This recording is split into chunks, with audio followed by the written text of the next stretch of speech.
Cing, tolong dong. Espresso 1. Hah? Espresso. Serius? Masnya mau espresso? Iya. Emang tahu? Kopi kan? Kopi? Iya. Espresso? Iya. Gak mau yang lebih positif vibe aja? Cappuccino yes. Cappuccino. Oh iya, kalau no tuh tahun 2004, sekarang cappuccino yes. Ya, tapi mau yang espresso ya? Espresso 1. Bentar ya, saya nggak bikinin ya, karena ini saya udah ada yang siap ini. Oh gitu? Iya. Kirain barista beneran. Enggak. Tapi kalau saya lihat masnya dia mukanya kok lecek amat kayak kembalian angkot. Suka sobek, Cing ya? Iya. Gitu. Kenapa sih? Habis belanja, Cing. Loh, Dari habis belanja? pasar. Terus? Mahal banget sekarang bahan baku gara-gara PPN 12% ini. Kan nggak jadi naik. Ya cuman kan isunya udah kedenger ke pedagang-pedagang, akhirnya keikut-ikutan, ke bawah, udah naikin duluan. Emang masnya bisnis apa? Entrepreneur muda, Cing. Entrepreneur muda. Entrepreneur muda. Apa? Bidang kuliner ya? Kuliner. Apa? Mie ayam sih. Oh, mie ayam. Ya, mie ayam doang sih. Iya. Terus Iya. belanjanya apa? Ini bahan baku buat mie ayam biasa, Cing. Ada kangkung, ada bayam, tempe, di sini ada. Mie ayam? Mie ayam, Ya. setahu saya ya, Ya. nggak ada kangkung, tempe, bayam tuh nggak ada. Jangan-jangan masnya cuma FOMO aja nih. Nggak mau ketinggalan ya sama orang belanja belanja kangkung, masnya juga belanja kangkung. Masa mau gara-gara ibu-ibu? Iya. Terus buat apa? Kalau nggak menunjang bisnis dong ini? Inovasi, Cing. Inovasi apa? Baru. Maksudnya? Cing, sebagai entrepreneur, Iya. kita nggak boleh gitu-gitu aja, Cing. Harusnya Kalau gini-gini. biasanya, enggak, bukan gini-gini gitu-gitu. Iya, bukan. iya. Harusnya kan mie ayam pakai sawi. Oke. Cuman kita buat kangkung di sini. Ada Ngukak, bayam juga. ngukak. Di bawah. Iya, kangkung dibalik ngukak. Iya. Iya, kayak gini-gini, Jadi Cing. mie ayam kangkung. Mie ayam kangkung. Saya belum pernah dengar itu. Nah, saya juga belum pernah. Ya, maksudnya tuh sawinya diganti. Sawi Mie-nya diganti tempe. Iya, bukan jualan mie ayam. Emang jualan sayur tempe, masnya. Enggak sih, untuk pemikiran mie diganti tempe belum. Oh, belum. Iya, Cuman iya, kayaknya iya, bagus ya. Iya. Kayaknya oke juga kalau diganti tempe. Iya. Cing. Tapi Pasti aja. masnya ngeluh, harga naik. Iya. Tapi masnya ngopi-ngopi juga. Cing. Kayaknya, kenapa? Genzi, Cing. Loh, kenapa Genzi? Emang kalau Genzi jualan mie ayam nggak boleh ke coffee shop? Ya Boleh, boleh, Cing. tapi ngeluh harga naik, tapi gaya hidup nggak dikurangin. Ah, ini dia nih. Cing. Boleh kopi? Boleh, silakan. Orang bekas kemarin tuh. Eh, Enggak, baru. Jangan gitu, Cing. Jadi Iya. plastik nih. Iya. Hmm. Enak kan? Looknya kayak bukan barista tapi kopinya asoy. Ah, properti yang bikin. Gitu. Iya, Bukan langsung. Tapi memang kalau masnya memang agak kebingungan dengan bagaimana mengelola uang sekarang, Iya. pendapatan masih tetap sama, Iya, Cing. tapi harga udah pada naik. Betul. Mie ayamnya dinaikin nggak Nah, belum harganya? bisa, Cing. Oh, belum bisa. Karena udah dinaikin 1.000 sempat marah-marah pembeli. Belum siap pembeliku. Belum siap. Ya. Nah, gimana kalau kita sedih bareng? Saya juga bingung. Tapi saya punya temen yang bisa memanage, kayak ngeplan masalah keuangan. Serius, Cing. Betul lah. Mendingan kita ke sana yuk. Ah, boleh, Cing. Siapa tahu ada jalan keluarnya. Iya. Tahu nggak jalan keluarnya mana? Nggak tahu. Tuh yang ada tulisan exit. Tuh. Maksudnya jalan keluar untuk masalah ini. Oh, iya, Bukan iya. saya dikeluarin. Ayo kita ke sana ya. Boleh, Cing. Iya. Ini biarkan di sini aja. Di sini aja. Iya. Nggak bakal hilang. Iya, soalnya malu kalau ketemu orang-orang Ya, nggak pintar. apa-apa. Masa Ini udah dipesan Friska mau dibawa pulang, terus tempe udah di Dania. Udah mau dibawa pulang kan? Iya. Ya. Nah, Cing, Kita boleh, ke Cing. sana ya. Iya, boleh. Ya, Friska. Iya bener banget, Cing. Itu kangkungnya buat saya bener ya. Ya itu udah titipan tuh, kangkungnya dibawain sama Dwi. Tapi ngomong-ngomong tadi kan soal gaya hidup, saya sudah ada juga sama Mbak Miki Rinda. Kita mau ngobrol soal, kan banyak tantangan nih ya di tahun 2025.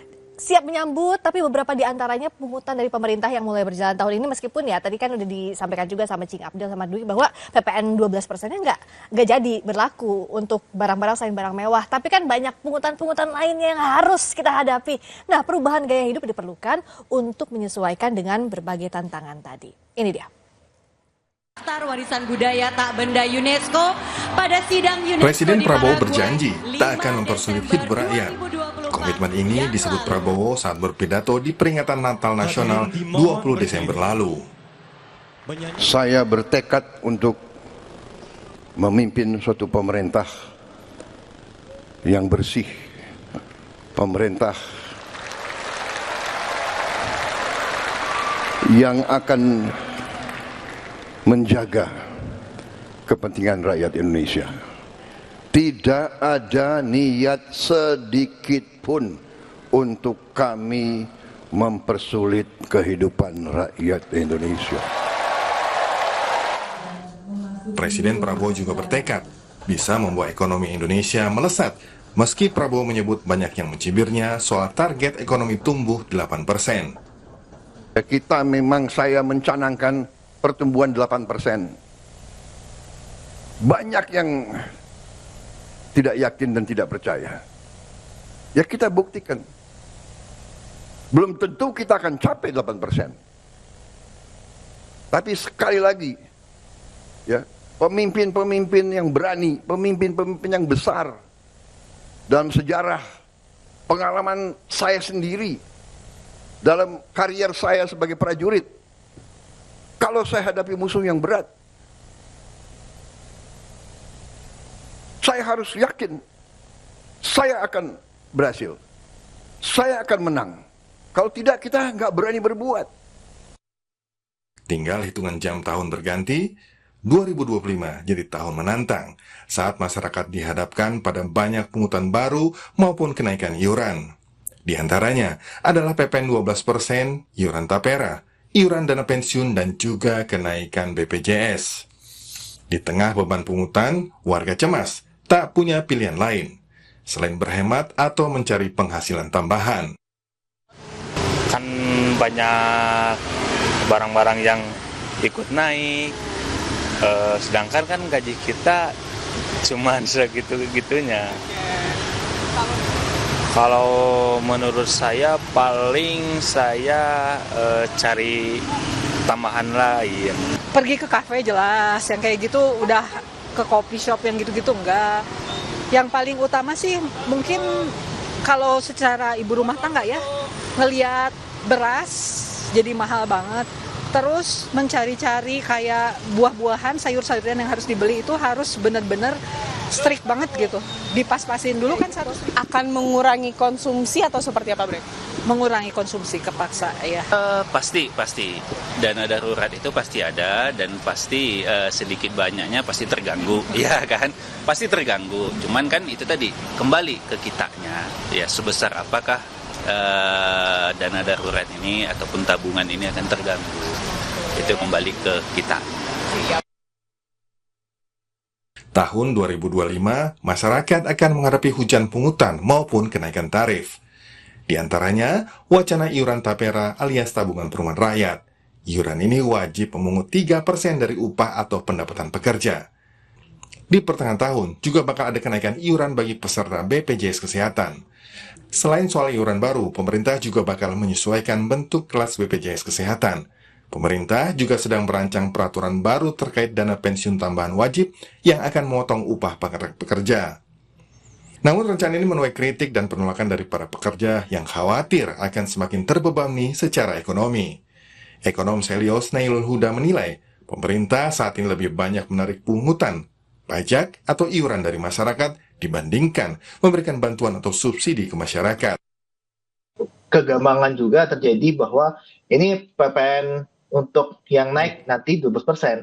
DJP sudah state bahwa semua barang yang terkena PPN 11% itu naik tarifnya menjadi 12%. Okay. Tidak ada barang-barang pokok. Yang ada adalah barang-barang yang tadinya dia bebas PPN, dia kena PPN. Kita melihat pemerintah sekarang menjalankan kebijakan fiskal kontraktif. Artinya, semakin banyak iuran, pajak, dan sebagainya yang ditarik dari masyarakat kepada pemerintah dibandingkan dengan yang pemerintah keluarkan untuk masyarakat. Kebijakan pemerintah untuk mencari sumber pemasukan baru tanpa membebani kelas menengah ke bawah jadi harapan yang dinanti masyarakat.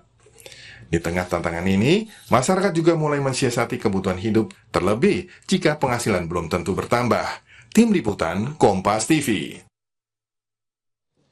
2025 pekerja maupun kelas menengah menghadapi tantangan berat dengan potongan upah yang terus meningkat sedangkan kenaikan biaya hidup tak seimbang. Nah, lalu bagaimana siasatnya di keadaan seperti ini khususnya bagi kelas menengah? Kita ulas lengkapnya bersama financial planner Mbak Mika Rini dan juga komika finalis Suci 10 yang juga pengusaha mie ayam ada Muhammad Dwi. Selamat malam. Halo Kak, selamat malam. Selamat malam, Mbak. Malam. Saya ke Mbak Mika dulu deh. Itu gimana ya strateginya buat kaum kelas menengah berbagai profesi lah ya, kita menghadapi banyak tantangan, potongannya naik tapi gajinya juga nggak naik. Nah itu secara sederhananya dulu gimana Mbak Mika? Ya kalau kelas menengah itu tantangannya di 2025 yang pasti inflasi ya. Inflasi itu nanti ada daya beli turun karena beberapa harga-harga memang sudah naik ya. Kemudian juga saya kira yang perlu diwaspadai bagi teman-teman yang bergaji mungkin karena sepanjang tahun 2024 itu kan ada gelombang PHK. Khawatirnya nanti akan berlanjut, nah makanya kita secara keuangan dan terutama mentalitas kita mesti siap-siap tuh menghadapi itu gitu ya. Karena pasti nanti bukan saja keuangan yang terluka, tapi biasanya juga kesehatan mental dan pengelolaan stres ya juga perlu untuk diantisipasi gitu, terutama di teman-teman kelas menengah. Karena mereka kan tidak qualified untuk dapat bantuan sosial gitu. Makanya saya pikir alangkah baiknya jika program bantuan sosial juga dioptimalkan, diperluas oleh pemerintah jangkauannya, terutama khususnya bagi teman-teman yang kena PHK nih. Ya, karena bagaimanapun orang kena PHK dia belum tentu 3 bulan itu bakalan dapat pekerjaan lagi gitu. Bahkan kalau bisa di-encourage atau dimotivasi untuk membuka usaha sendiri lah gitu. Jadi zaman sekarang itu udah saatnya kita punya multi penghasilan itu sih kondisi yang mau tidak mau harus kita harus kita terima, harus kita biasakan lah gitu. Punya beberapa penghasilan itu lebih baik daripada bergantung pada salah satu saja. Penghasilan itu bisa penghasilan aktif dari bekerja kalau ada gaji. Kalau bisa ada penghasilan sampingan itu lebih baik lagi. Penghasilan itu juga bisa dari investasi. Contoh misalnya yang paling gampang menabung kan dapat untung, tapi kan bunganya kecil gitu. Bisa juga mungkin sekarang itu yang namanya obligasi udah lebih terjangkau, 1 juta aja juga bisa gitu ya. Dan dari instrumen obligasi ini kita bisa mendapatkan penghasilan berupa kupon bunga atau penghasilan dari investasi lah. Nah itu kan jadi ada beberapa caranya ya. Kalau duit gimana strateginya sebagai pengusaha juga ya, pelaku usaha UMKM? Kalau aku kan sekarang udah banyak bahan baku yang akhirnya naik. Aku kan penjual mie ayam. Terus sekarang di pasar juga banyak bahan baku yang naik. Itu sebenarnya tantangan sih untuk kami. Nah, apa aja yang udah naik, Duit? Ada minyak, sayur, terus sekarang ayam juga naik, Cing. Ayam juga naik? Iya, jadi 2 bahan baku itu yang untuk mie ayam sekarang naik gitu. Ya itu jadi tantangan, cuman kalau solusinya ya akhirnya naikin harga jualnya. Iya, cukup murah sebenarnya sih. Sebenarnya mie ayamku untuk di Cikarang ya itu 10.000. Murah banget. Iya, murah banget. Banyak banget, ada 10.000 toko. Oh, bukan. Maksudnya harganya Cing, satu porsinya 10.000. Amin. Kios kira-kira. Gimana bersaingnya 10.000 kios satu kota? Iya. Ada 10.000 harganya satu mangkuk, yaitu kami jual dan sekarang udah mulai dinaikin Rp1.000 gitu. Iya, karena walaupun naiknya Rp1.000 kan jadi 11.000. Pembeli atau konsumennya kan juga gajinya nggak naik. Nah itu dia marah mereka, Cing. Maksudnya bukan marah sih, protes sedikit lah kalau ini kenapa naik gitu. Ya, sayangnya di situ lah. Cuman untuk sampai saat ini ya solusi dari kami pelaku UMKM ya hanya sebatas itu gitu. Kalau mau ngurangin bahan bakunya nanti malah ngurangin kualitasnya. Jadi ya kualitasnya tetap, cuman harganya kita naikin aja sih. Iya. Atau porsinya juga nggak mungkin dikurangin kan ya. Kasihan nanti malah makin marah merekanya. Jadinya kalau aku itu sih keresahannya ya. Emang sangat peduli sama emosi pembeli ya, jadi jangan sampai marah ya. Kita tahu masih kebayang pembeli adalah raja tuh di kepala kami, masih kencang sih. Iya, berarti pembelinya Ian Kasela, Moldi. Bukan raja gitu. Bukan. Harus melayani dengan baik gitu. Maksudnya raja yang harus dilayani gitu loh, Cing. Iya. Saya mau nanya ini pertanyaan pribadi saya nih, Mbak Mika. Gimana sih cara mengelola atau merencanakan keuangan kalau uangnya nggak ada? Sama sulit. Benar ya. Kan kita juga nggak tahu, nggak tiba-tiba lahir terus kita punya uang sendiri. Betul. Enggak ya, kita harus sekolah dulu. Ada masa-masa kita nggak punya uang dan kemudian ada masa-masa transisi dari yang bergantung pada orang tua kemudian punya penghasilan sendiri gitu. Nah, baru saat itu bisa mengelola uang.